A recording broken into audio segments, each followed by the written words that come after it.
architecte de solutions digital et médias pour AWS Professional Services. Je suis ravi d'être ici avec vous aujourd'hui. Je vais vous parler d'un projet qu'on a mené avec France TV. Je suis ravi de pouvoir partager le parcours qu'on a effectué ici avec les équipes France TV, notamment pour le déploiement de leur solution de remplacement publicitaire. Cette solution utilise aujourd'hui les médias services AWS, qui sont des blocs de construction primaire qui forment un socle fondamental pour le développement de vos solutions médias dans le cloud. France Télévisions avait émis le besoin à l'origine de pouvoir monétiser ces contenus et de mettre en place du remplacement publicitaire. Pour cela, je leur ai suggéré d'utiliser le service AWS Elemental Media Tailor, qui leur permet aisément de personnaliser la publicité en fonction de l'utilisateur, tout en garantissant en fait une expérience de lecture uniforme des contenus publicitaires vis-à-vis des flux antennes. Nous avons donc, avec l'équipe France Télévisions qui a implémenté le projet, commencé à travailler sur l'architecture type de Media Tailor. Et je vous propose donc de découvrir, avec une partie de l'équipe qui a fait cette implémentation, si vous voulez bien me rejoindre, comment celle-ci a évolué. J'ai notamment avec moi Guillaume Poster, directeur de la Media Factory, France Télévisions. Bonjour Guillaume. Est-ce que tu peux, en quelques mots, nous décrire ce qu'est la Media Factory? Oui, tout à fait. Alors, déjà, je vais parler juste un court instant de France Télévisions, tant qu'on peut se féliciter d'être le premier groupe média télé de France jusqu'au début de l'année prochaine. Donc, on diffuse quelques chaînes linéaires en France métropolitaine, dans les régions et dans les Outre-mer. Et on a aussi pas mal d'offres numériques, donc, qui sont des verticales centrées sur l'info, les kids, le sport et la culture, avec le site un peu chapeau France TV. Et la Media Factory, derrière tout ça, en fait, sert l'intégralité de toutes nos offres, en fait. C'est-à-dire qu'il y a 4 ans, chacune de ces plateformes avait sa petite équipe autonome. Et donc, il y a 4 ans, j'ai constitué la Media Factory, qui permet de tout faire. Très bien. Et comment la Media Factory a envisagé de mettre en place une plateforme de monétisation? Et aussi, pourquoi le choix du cloud? Oui, alors, juste pour passer en revue la Media Factory, puisque ça ressemblait beaucoup à ce que décrivait Christina, c'est ça. Puisque la Media Factory, c'est centré autour du pilier data et du pilier vidéo fichier, puisque toute l'ingénierie qu'on fait, elle commence grosso modo par la lettre d'un producteur qui va nous proposer une œuvre. On va suivre toute la contractualisation dans les outils, stocker ces données dans le système. Donc aujourd'hui historique et dans un peu moins d'1 an dans Mediagenics sur le cloud, sur PostgreSQL. On va aussi injecter donc toutes les données, les images, le scénario, le pitch, le casting, en fait tout ce qui accompagne l'œuvre et qui permet grâce à des phénomènes d'IA d'enrichir encore plus ces données. Donc on joue avec des petites choses qui vous ont déjà été démontrées, l'extraction de vignettes automatiques, la création de sous-titres automatiques. On fait beaucoup de choses autour de ça. En parallèle, on va réceptionner quelques dizaines de milliers de fichiers de labos, en fait, les vérifier, les transcoder, les stocker et les envoyer dans une supply chain qui vont permettre de redistribuer tout ça derrière, à la fois pour nos besoins propres, mais aussi pour les besoins externes. Donc ça va permettre de faire le 6 h du matin, tout dispo, la preview, on va alimenter nos petits copains de Molotov, de Salto, tous les FAI. Donc ça sous forme de fichiers, et puis on va, quand enfin on fait une playlist et qu'on a une programmation, envoyer tout ça vers la régie de diff, et puis fabriquer en fait au quotidien 65 chaînes de plein exercice, donc à la fois en région, en métropole, en outre-mer, sur les vecteurs classiques TNT, satellite, OTT, IPTV. Et puis il y a grosso modo 500 chaînes événementielles par an qu'on fait. Ça va d'un discours de 2 heures du Premier ministre ou du Président jusqu'à l'intégralité des matchs de Roland-Garros, comme vous l'a démontré Wild Mocha, puisque Wild Mocha intervient à ce niveau-là dans la Media Factory de France Télévisions. Et ce, donc, pour tous les vecteurs et toutes les consommations mobiles, télé, etc. Et donc pour répondre à ta question, pourquoi on voulait faire de la SSAI? Assez simplement parce que l'État nous demande de faire des économies sur la redevance. Donc il faut qu'on diversifie nos sources de revenus. Et une des sources de revenus, eh ben, c'est de revendre ce qui a déjà été vendu. C'est-à-dire que quand la pub a été vendue à un annonceur pour être diffusée en TNT, aujourd'hui, gratuitement, on le diffuse sur l'OTT. Un peu moins sur l'IPTV grâce à la télé segmentée. Mais sur l'OTT, en fait, on le diffuse gratuitement. Et donc, l'idée, c'était de switcher la pub à la volée. Quand on a dit ça, ça paraît super simple. Ça fait des années qu'on bosse dessus. Puisqu'on voulait pas faire de client-side, parce que l'expérience n'est pas géniale. On voulait gérer le multi-audio, puisqu'on gère des audios énormément dans tous les sens. On voulait gérer du sous-titre et que toutes les solutions server-side sont plutôt américaines et que là-bas, a priori, ils parlent qu'anglais et sans sous-titres. Donc c'est compliqué de faire marcher ça. On a essayé de travailler avec plein de gens pour essayer d'intégrer des solutions. Et donc au final, on a assez vite abouti au fait que c'était compliqué d'intégrer plusieurs solutions et on a fait un espèce de concours sous forme de POC et AWS nous a, entre guillemets, proposé de jouer sur un mécanisme plus simple et en gagnant-gagnant en fait, des deux parties, j'ai envie de dire. Et donc au final, ça marche puisqu'on sort de Roland-Garros. Alors, moi j'ai le droit de dire Roland-Garros, d'autres n'ont pas le droit. Mais on sort de Roland-Garros et on a réussi à faire plein de choses. Et je vais laisser parler un peu Emmanuel et l'équipe. Oui, donc merci Guillaume. Je vais inviter Johan à nous rejoindre, qui est responsable de l'équipe d'experts et d'architectes vidéo au sein de la Media Factory. Johan, quel était le cahier des charges fonctionnelles et les contraintes qui t'ont été proposées? Alors déjà, la première demande, c'était de faire du remplacement publicitaire. C'est un peu le sujet de la présentation d'aujourd'hui. Après, faire du remplacement publicitaire, c'est pas si simple que ça. C'est pas remplacer une pub A par une pub B. Il faut prévoir tout le tunnel. Donc en fait, nous, on a fait le choix de remplir le tunnel complet. Ça veut dire aussi changer les jingles qu'il y a avant et après la pub. Et puis notre tunnel, malheureusement, il fait pas la même taille que celui de l'antenne. Donc il faut bien combler par un moyen ou un autre. Donc ça, c'était vraiment la demande initiale. Ensuite, la seconde demande, c'était vraiment de rester à périmètre ISO fonctionnel par rapport à notre ancienne plateforme de tête de réseau. Donc, comme l'a expliqué Guillaume, un des éléments forts de France Télévisions, c'est l'accessibilité. Donc, garder l'audio description et les sous-titres sur les malentendants. Côté produit, ils nous ont demandé de garder en place le time shifting, donc la possibilité de naviguer dans la timeline du player sur une durée donnée. De garder le start-over, donc on clique sur un petit bouton, on revient au début du programme. On avait aussi la contrainte de sécuriser nos flux, donc que ce soit par le géoblocage ou par des demandes un peu plus sécurisantes pour les ayants droit. On avait une autre contrainte qui était l'intégration avec le CDN choisi par le groupe. Et enfin, les derniers mais pas les moindres, mettre en place des solutions de monitoring de la plateforme d'un point de vue technique, au cas où ça crache, mais ça ne devrait pas, et faire du reporting sur justement les performances des remplacements publicitaires. D'accord. Et du coup, est-ce que tu peux nous présenter rapidement comment a évolué l'architecture? Alors, tout ce cahier des charges donne l'architecture suivante, qui est un peu complexe. Donc en fait, on reçoit nos flux depuis la régie de France Télévisions, et c'est du SDI. Donc on est d'abord obligé de les faire transiter par notre plateforme tête de réseau pour les passer en TS, pour ensuite pouvoir les envoyer dans le cloud. La porte d'entrée du cloud, c'est Media Connect. Donc pour avoir de la haute résilience, en fait, on a 2 Media Connect par chaîne, et chaque Media Connect est sur une zone différente, pour éviter que si une zone tombe, on perd tout. Ensuite, Media Connect pousse vers Media Live, où là encore, on a de la résilience en mettant le mode standard de Media Live. Donc c'est un double encodage, en fait, qui est fait en parallèle, et le tout est poussé sur Media Package. Jusque-là, c'est une tête de réseau OTT à peu près classique. Je vais juste changer le prisme de vue maintenant. Donc là, on a notre ensemble de players, Android, Apple et Web, qui, à travers le CDN, va aller requêter des manifestes auprès de MediaTailor. MediaTailor récupère les manifestes auprès de Media Package, qu'aura packagé à la volée en HLS dans notre cas. Au niveau de Media Package, il fait aussi le transit des marqueurs SCTE, comme ça on sait si une pub arrive, et dans combien de temps elle dure.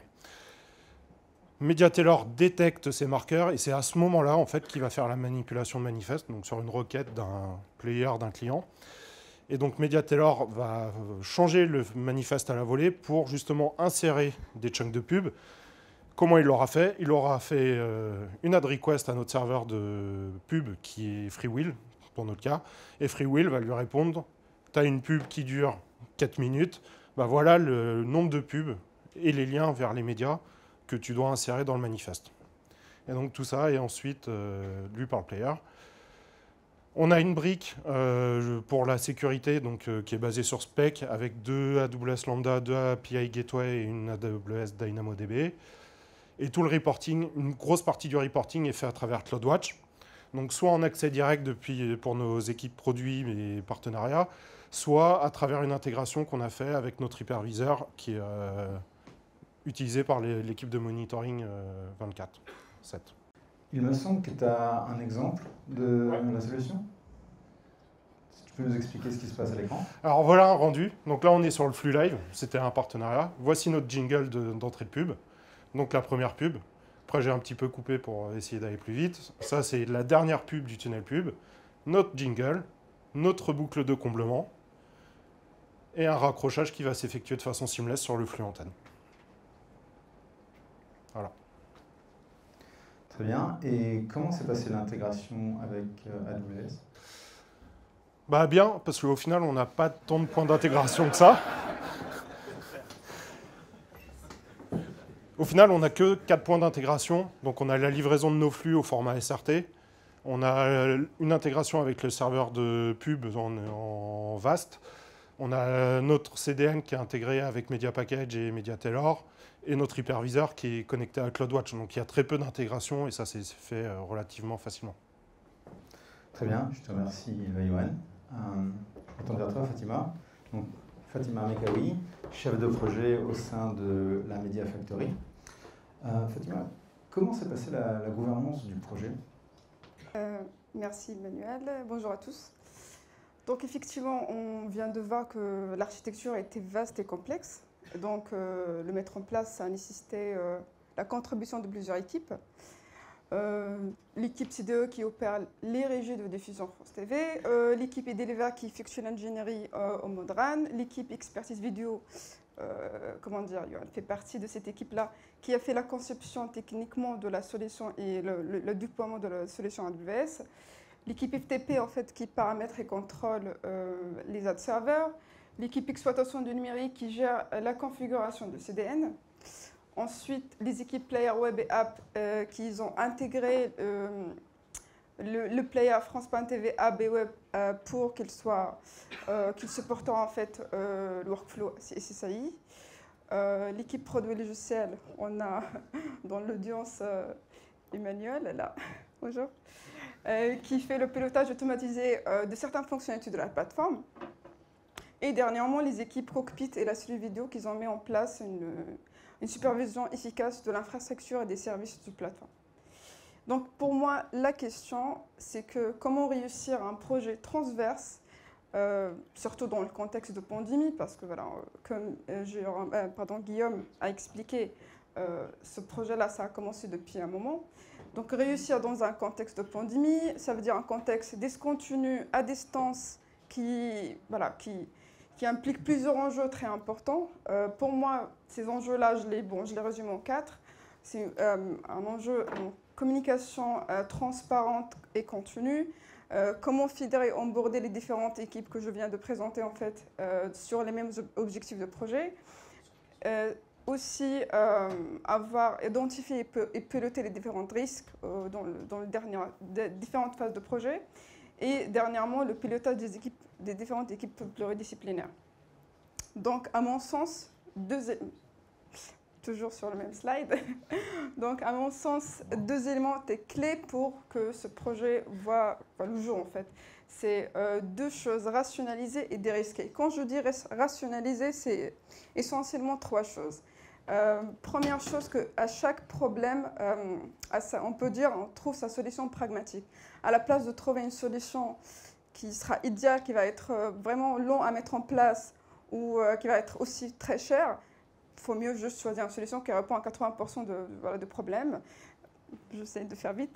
De 80% du problème qui est moins cher, qui est facile à mettre en place. Deuxièmement, rationaliser en priorisant les fonctionnalités clés, une vision, on peut dire une évolution du versioning. Et troisièmement, rationaliser en ayant une approche héroïste du projet qui est déterminant en fait pour une validation continue du projet, ou comment dire, continue de la solution. Dérisquer ces 4 points, je vais résumer vite. Dérisquer 4 points, c'est choisir le bon partenaire. Donc, bon partenaire qui va assurer que la solution fonctionne et qu'il évoluera dans le temps, qui sera maintenu dans le temps. Dérisquer avec plusieurs phases de tests, les tests de charge, les tests techniques, les tests de fonctionnels pour choisir les bons KPI métiers.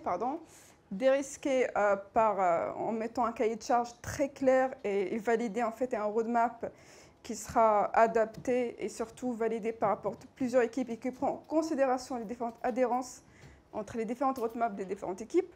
Ce que vous voyez, c'est plusieurs équipes. Et dernièrement, dérisquer avec une gouvernance vraiment efficace, une gouvernance qui, à travers les plusieurs instances de projet en fait, de gouvernance, qui permet de suivre l'avancement, qui permet d'arbitrer, de faire les arbitrages nécessaires et surtout pour faciliter la prise de décision nécessaire aux stratégies pour le projet. Voilà. Merci. Quel fut le rôle d'AWS Professional Services lors de ce projet? Merci pour cette question, Emmanuel. Donc, on fait aussi la marketing pour AWS, effectivement. Donc, on l'a résumé sur 4 points ici. C'est par rapport avec son assistance au déploiement des solutions Media Services à travers AWS CDK, au déploiement des solutions DRM iOS 128, et aussi, dernier exemple, par exemple, les KPI Custom Métier qui permet à travers, ou plutôt grâce à CloudWatch, à travers aussi le support ProServe, où on avait vraiment un accès privilégié au vraiment support ProServe, et toi Emmanuel, bien sûr, merci à toi, et à toutes les autres, bien sûr, équipes, avec leur vraiment compréhension des enjeux France Télévisions. Ils étaient vraiment, ils s'adaptaient vraiment à notre rythme, quand il faut accélérer, quand il faut vraiment prendre le temps de résoudre certaines choses ou travailler certaines fonctionnalités.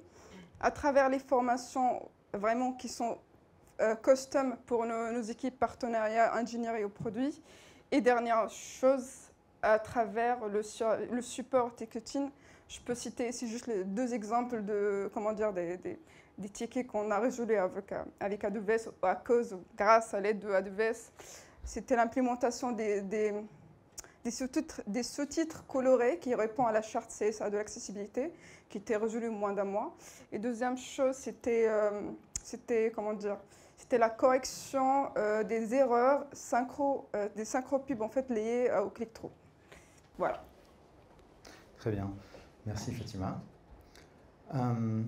Est-ce que tu peux nous dire sur quelle chaîne ce service a été déployé actuellement?